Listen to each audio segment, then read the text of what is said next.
Ano't hindi ka pa nagpapahinga, Khalil?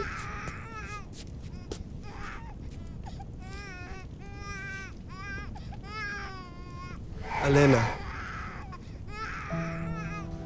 Paumanhin, Khalil, ngunit hindi ko rin batid kung nasaan si Alena. Nasaan na nga kaya siya? Ito na nang nangyari sa kanya. Hindi mawawala si Alena ng walang dahilan.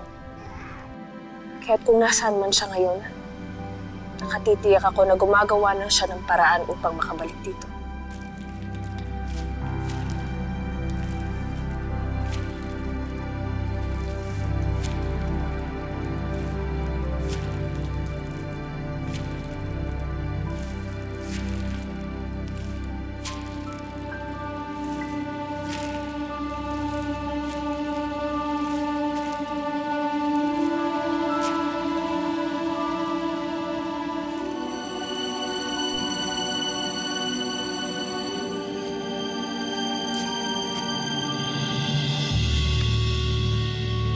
Ibaro. Alena. Ingatan mo si Khalil. Huwag mong pababayaan ang ating anak hanggat hindi pa ako nakakabalik. Alena, hindi ka pa rin babalik. Alena, nandito ka na. Kasama na kita. Halika, sumama ka sa akin.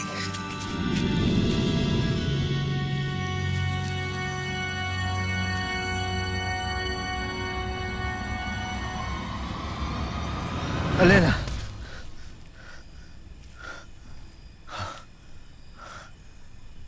Naginip lang pala.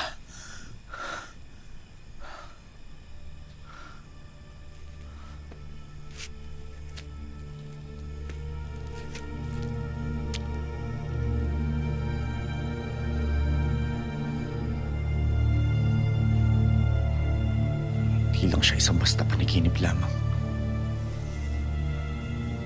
Hinihingi kong tanda at patunay kanina. Dinalaw ako ni Alena sa aking panaginip para malaman ang katotohanan. Avisala Eshma, Bathalang Emre, at sa mga makapangyariang engkantado na nakarinig sa akin. Maraming salamat sa inyong handog na katotohanan. Ngayon ay alam ko na talagang anak namin ni Alena si Khalil.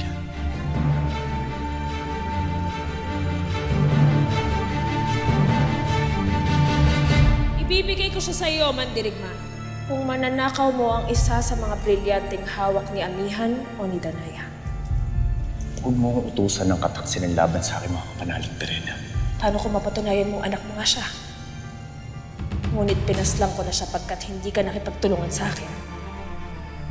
Alena, kung nasan ka man ngayon, ipinapangako ko sa'yo, pangangalagaan ko ang ating anak.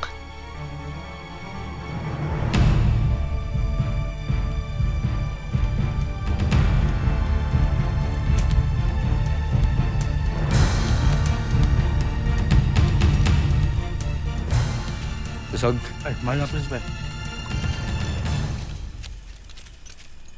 Nagbalik na ba ang reyna ng mga diwata? Kanina, ngunit umalis siyang muli. Avisala Eshma.